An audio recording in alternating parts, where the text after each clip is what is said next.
Hi Team Gorgeous! Welcome back sa aking channel.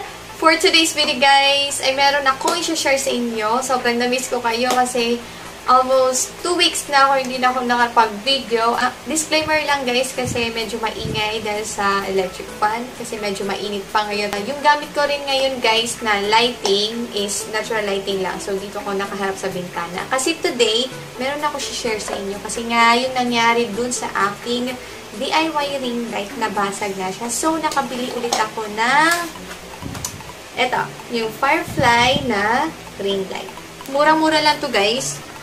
Ito ay 285 pesos lang. So, more than 300 na rin siya. Pero murang-mura na siya. Makakabili ka na ng DIY ring light mo. At yun talaga yung gamit ko ng mga videos ko, yung mga past videos ko na medyo maganda yung lighting. At isa pa, meron kasi nag-request sa akin ito na i-share ko daw kung paano ko talaga ginawa yung aking DIY ring light. Sabi niya kasi maganda yung quality ng aking video dahil din siguro sa ilaw, kasi yun talaga yung nagpapaganda guys. Once na magbe-video kayo, maganda talaga na meron kayong magandang ilaw na nakatapat sa video. So yun guys, kung gusto nyo malaman kung paano ko ginawa ito, at ilalagay ko kayo dun sa may malapit sa may bintana kasi ipapakita ko muna sa inyo yung pagkapit ko nito or paano ko ginawa yung aking DIY ring light. So yun guys, tatanggalin ko muna kayo sa aking tripod. You're so gorgeous. I can't say anything to your face. Just look at your face.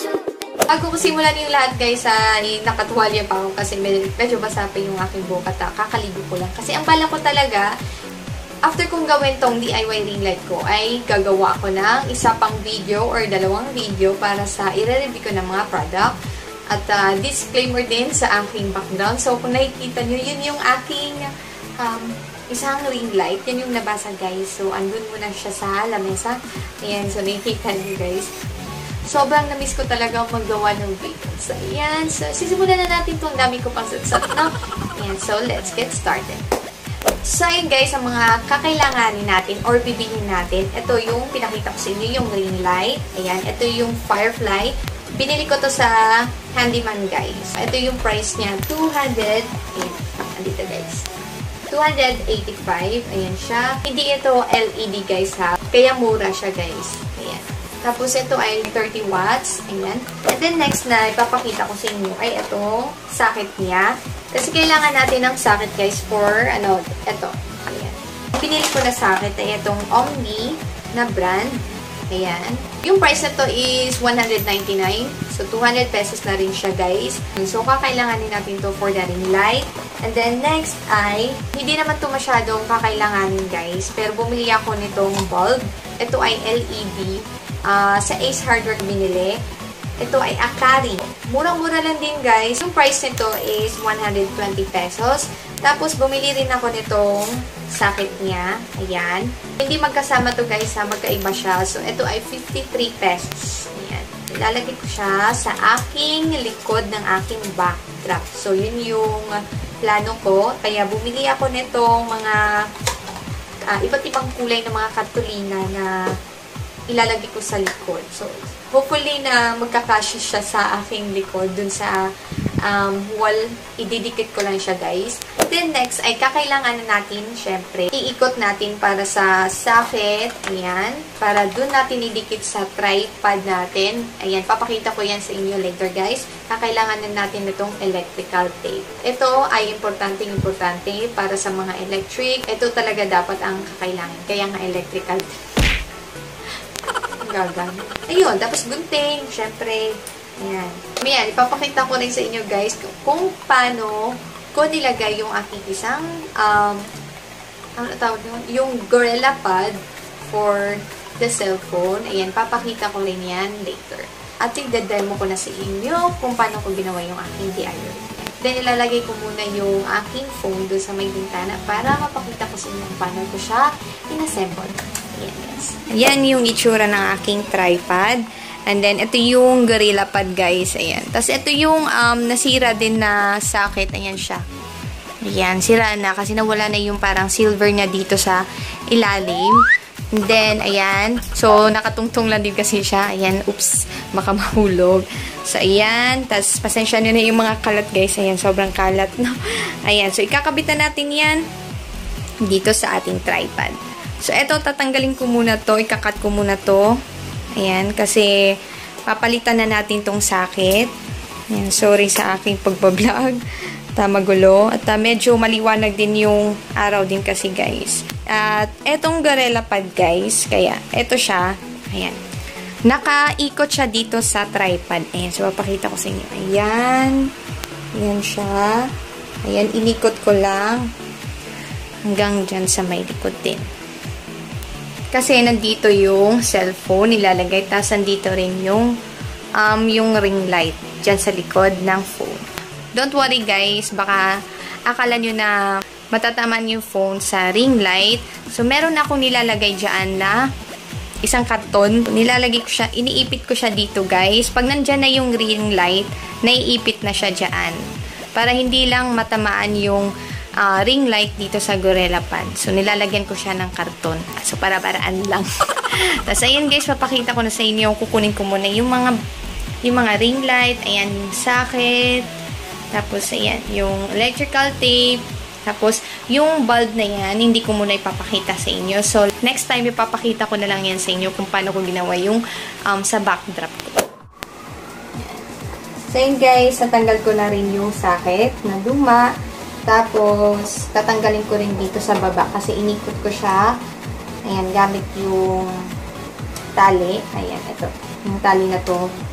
Para hindi talaga malaglag yung socket or yung ring light din kasi medyo mabigat yung ring light, diba? So, ayan, tinali ko siya dito sa baba ng tripod. Hindi ko na lang ganun grabe ang liwanag. Ayan, so kung naiirita kayo sa liwanag dito sa aking mukha, pagpasensya nyo natin, guys, kasi talagang tutok na tutok ng araw dito sa aking mukha, guys. Tapos, ayan, yung electrical tape dito na nakaikot, hindi ko na lang siya muna tatanggalin kasi sayang din naman na para talagang matibay yung pagkaikot. Kukunin ko muna yung bago kong socket, tapos ikakabit na natin to para makabit na rin natin yung ring light natin. Lagay ko na siya dito sa tripod. Tapos itong medyo kasi mahaba yung wire niya. Itatali ko na lang siya nito. Ayan, para hindi ganun ka gulo yung mga wire. Yung paglagay ko dito sa ayan, ito kasi yung switch niya. Ito, andito yung switch niya, guys. Ayan, tapos ito, ganyan ko na lang siya. Maglalagay muna ako ng electrical tape dito sa ilalim para hindi tayo mahirapan. Ayan siya. Ganyan.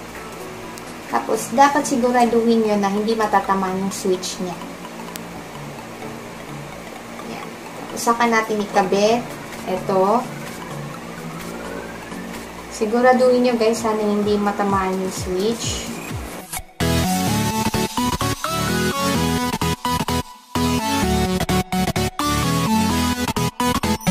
So, ayun guys, naikabit ko na yung electrical tape. Napaikot ko na siya dito sa socket. So, ayan yung magiging itsura niya. Tapos, etong switch guys, dapat hindi ito matatamaan para maklik natin yan. Ayan, make sure na ayan, hindi siya matatamaan. Hindi ko inikot yung electrical tape dito para ma-adjust natin siya. Pag mababa, pwede rin mababa yung ring light at pwede rin dun sa side na yun. Diba? Yan, ganyan lang. So, ayan, kukunin ko muna yung ring light, guys, para makabit natin at matry na natin to. So, ayan, guys, bago natin ikabit yung ring light, ibaba muna natin tong GorillaPod. Ayan, so, ipagganyan na lang natin. Ganyan. Ayan, para hindi siya matamaan nung ring light, guys. So, dapat dahan-dahan natin. Kung hindi kayo marunong magkabit nitong ring light, guys, at medyo kinakabahan kayo sa mga ganito, yung mga electrical. So, magpapa-assist na lang kayo sa mga mas nakakatanda sa inyo. So, yan. Iikot-ikot nyo lang siya, guys.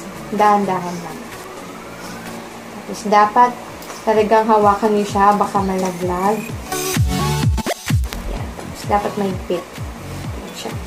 Ayan. So, mahigpit na siya, guys. Ano na siya. Yan yung sinabi ko sa inyo, guys, na tumatama.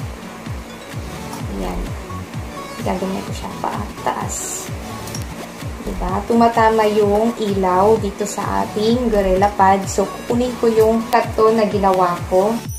So, ayan na siya guys. Ayan, tapos ko na maikabit yung ring light. Binlend ko lang siya pa ganyan para hindi matamaan yung bulb. At pagpasensyahan nyo na ako guys kasi nagkamali ako dun sa sinabi na dito sa may likod ng Gorilla Pad iipit. Pero mas maganda rin na maiipit kayo na karton sa may likod ng Gorilla Pad. Pero ang ginawa ko nung last, o yung mga ginawa ko talaga dito sa aking DIY ring light, dito pala siya dapat sa may likod ng ring light iipitin yung karton. Ayan siya guys. Sa likod ng tripod, ayan yung katawan ng tripod, ayan siya, para lang hindi matamaan o hindi mabasag dun mismo sa parang tripod. So, ayan, pwede rin kayo mag-ipit dito ng maliit na karton dito sa may likod ng Gorilla. So, ayan guys, itry natin i-on yung ring light.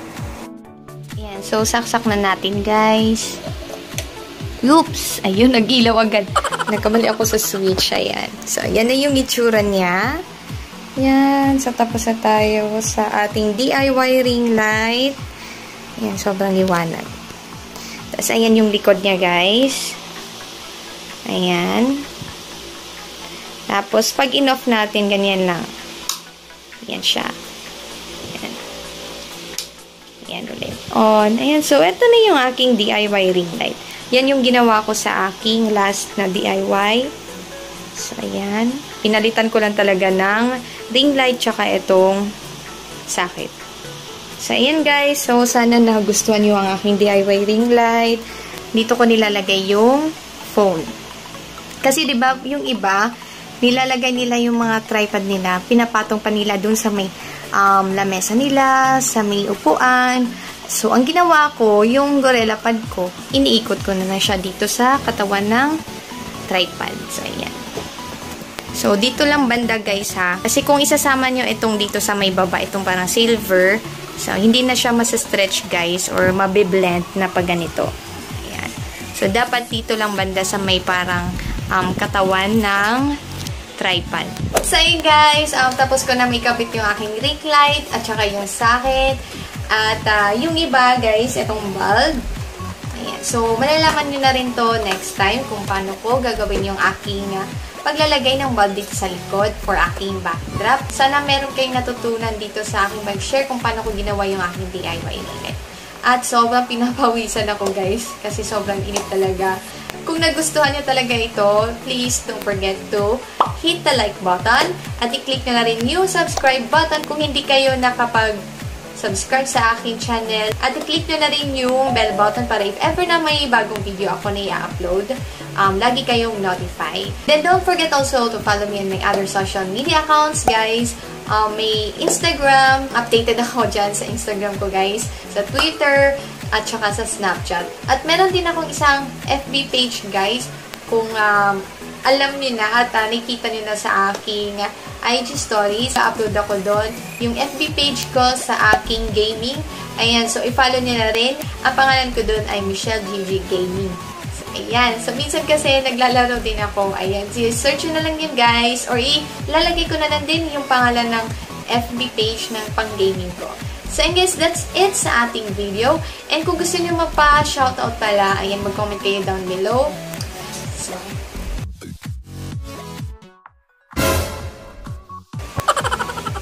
sa video pa. So, yun lang guys. And thank you all for watching. And see you soon on my next one. Bye! Love you all!